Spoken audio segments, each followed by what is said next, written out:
Olá, queridos irmãos e irmãs em Cristo da CRU, CRU ou Cruzada.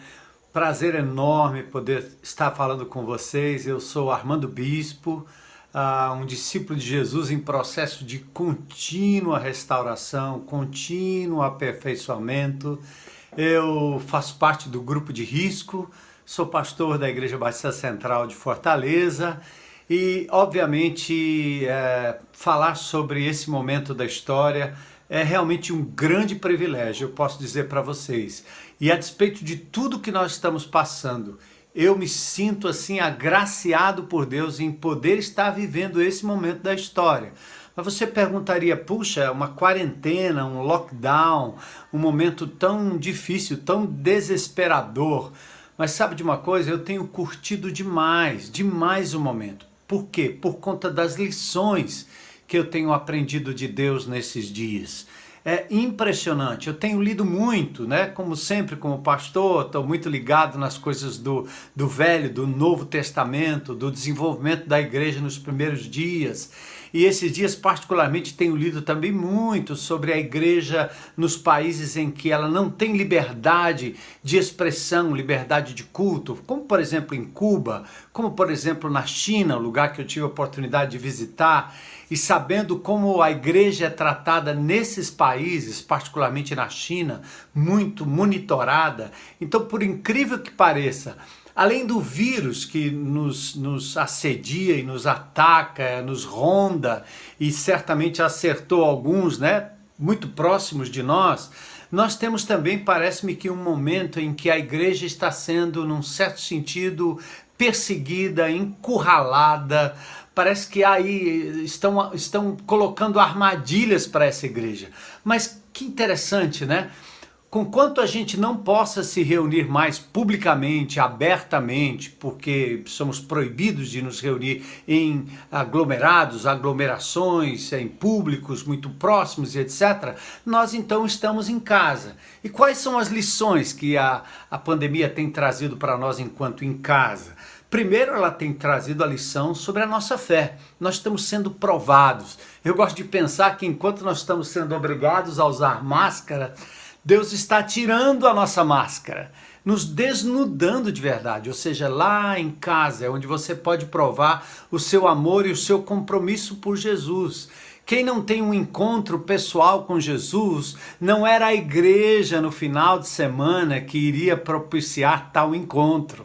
Quem não tem fome e sede de Deus para aprender dele e com ele, na palavra de Deus, no dia a dia, na intimidade, na pessoalidade, certamente não iria subsistir a uma perseguição, a um momento difícil, se dependesse apenas da grande congregação, dos grandes momentos de ensino, dos grandes mestres e etc. Então cá estamos nós, né, na reclusão, sendo provados na nossa fé.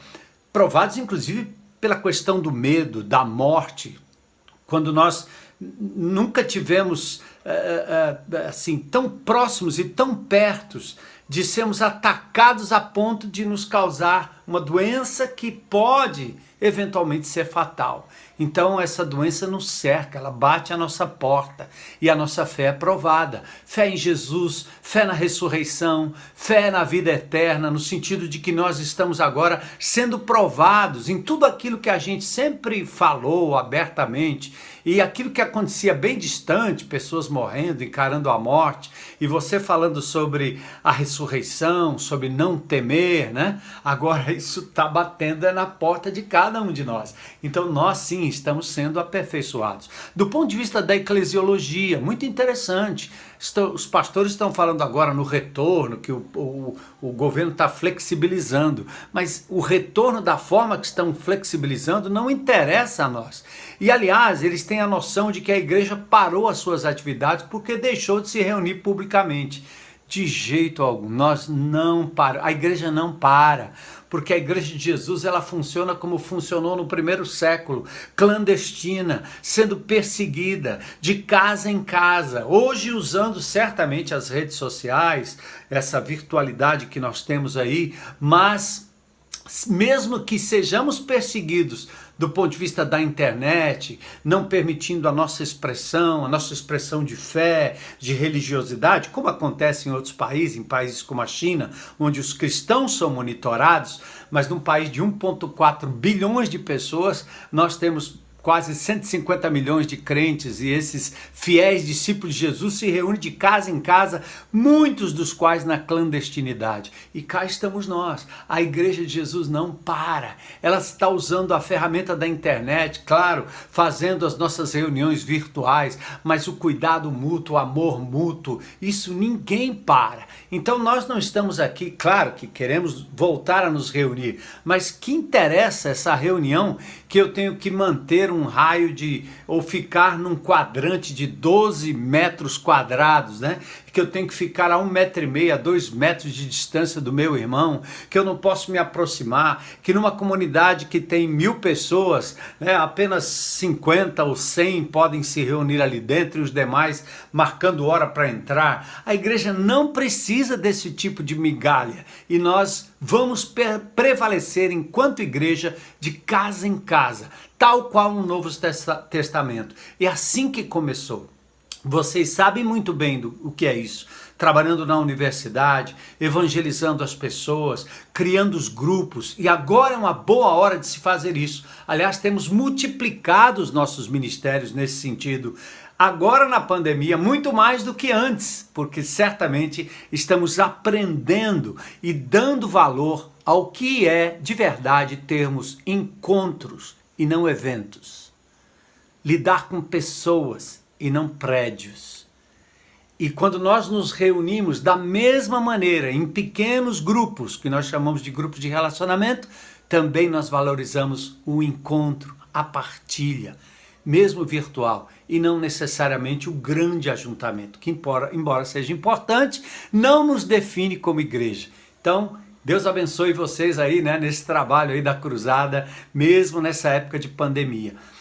Foi me perguntado também, né, o que temos aprendido, por exemplo, ou qual o aprendizado das pessoas que estão na linha de frente, nos hospitais, os enfermeiros. Eu acho que uma das coisas que eles têm aprendido é o quão deficitário era e ainda é, infelizmente, o nosso sistema de saúde. Nós não estávamos preparados para essa pandemia. E se já havia filas e UTIs insuficientes em termos numéricos, né? E as pessoas aguardando cirurgias de coisas comuns, de traumas comuns, né? Nos corredores do JF e de outros lugares. Imagine agora, né? Imagine agora. Então, é disso que nós estamos sofrendo. Nós não estávamos preparados. E quem está na linha de frente certamente tem sofrido muito. É angustiante para o médico, tem sido angustiante para os enfermeiros também, despreparados, sem as EPIs correspondentes. Então, chega ao ponto do desespero, né? Sujeitos a pegar o Covid eles mesmos, por total desproteção, né? Porque nós estamos realmente apostando em covas e UTIs, ao invés de pensarmos na medida preventiva, né? Como tem feito, por exemplo, lá no Senegal, alguns têm trabalhado essa questão desta forma, e algumas prefeituras e alguns estados do nosso país, mas nós estamos muito atrás. Então, é motivo de oração. Para quem está na linha de frente, o aprendizado é o quanto nós estamos despreparados, né? Então tem muito aprendizado. Nós temos que louvar, abraçar, e abraçar não pode, né? Mas devemos orar e aplaudir os que estão na linha de frente. E talvez você seja um desses, né? Que Deus te abençoe e te use poderosamente. Mas nós temos sido provados na nossa fé, provados na nossa eclesiologia, e nós temos visto a igreja que estava preparada, como nós temos experimentado na IBC, de casa em casa, ela está sendo fortalecida. E venha o que vier, persigam o quanto queiram perseguir. Pode colocar restrição de todo tipo. A igreja não vai recomeçar, a igreja nunca parou. E ela também nunca parou, porque você, na universidade, junto com seus amigos, não parou de falar do amor de Deus. Também no ensino médio, na sua escola, no seu trabalho, você não parou de falar do amor de Jesus. Então, que o Espírito de Deus lhes estimulem a serem instrumentos de Deus, certo? Conectados com a igreja local, ainda que virtualmente ou de casa em casa, mas firmes no fato de que o reino de Deus está avançando e o diabo não pode parar, o governo não pode parar, os maus políticos não podem parar, nem o STF pode parar, os juízes não podem parar.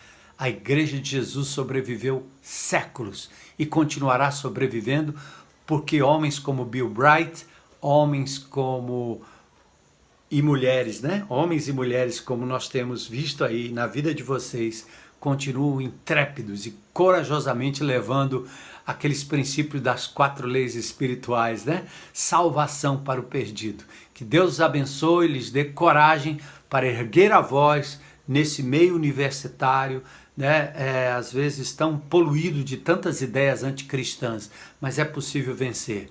A igreja não para, Jesus está do nosso lado, o Espírito de Deus nos capacitando. Deus abençoe em nome de Jesus. Amém.